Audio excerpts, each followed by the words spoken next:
தித்திக்கும் திங்கள் அழகு தமிழ் கவிதை கழகத்தின் காலை வணக்கம் உங்கள் அனைவருக்கும்.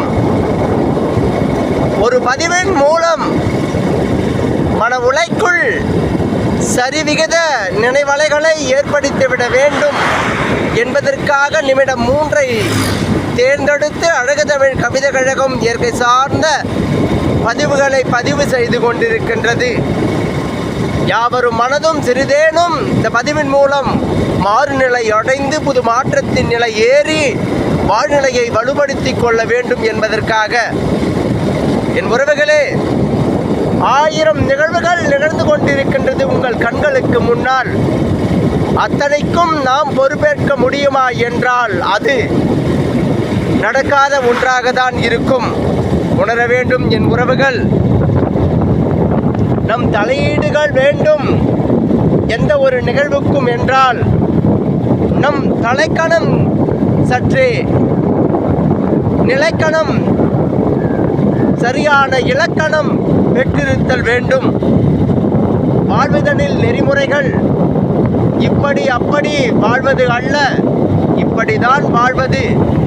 அந்த வாழ்க்கையின் கடமைகளை கடைபிடித்து அழகூற இந்த வாழ்வியல் மனித வாழ்வியல் மிக அரிதான மனித வாழ்வியலை மிக பெருமையாக வாழ வேண்டும் என்றால் நல் நெறிகளையோடு சேர்த்து நல் பழக்க வழக்கங்களையும் வளர்த்து எனதான வாழ்க்கை இது, நான் வாழ்வது உறுதியானது, நிலை கொண்டு நல் மனம் கொண்டு எந்த ஒரு நிகழ்வையும் எதிர்கொண்டு வாழ்க்கையில் நல்ல வழிகண்டு வாழ்ந்து விடுவேன் என்று மனதை வலுப்படுத்தி கொண்டு வாழ வேண்டும் என்று எண்ண வேண்டும். இந்த பதிவின் மூலம் என் உறவுகள் அனைவரும், என் உறவுகளே, நமக்கான உரிமையை நாம் தான் பெற வேண்டும்.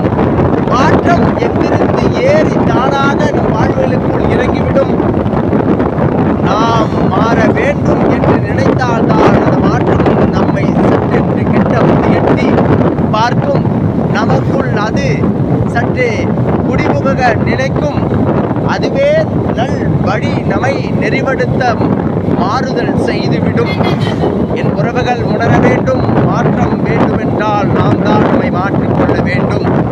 எந்த பாதை நன்மை தரும், எந்த பாதை நமக்கு பின் விளைவு தரும் என்று அறிந்து வாழ்வியலை அழகாக கையாளுதான் மனிதனான நமக்கு ஆறறிவும் தெரிந்துள்ளது என்று நினைத்து அழகான இந்த மனித வாழ்க்கையை பெருமையாக கழிய இயற்கையோடு சார்ந்த வாழ்க்கையை தேர்ந்தெடுத்து வாழுங்கள்.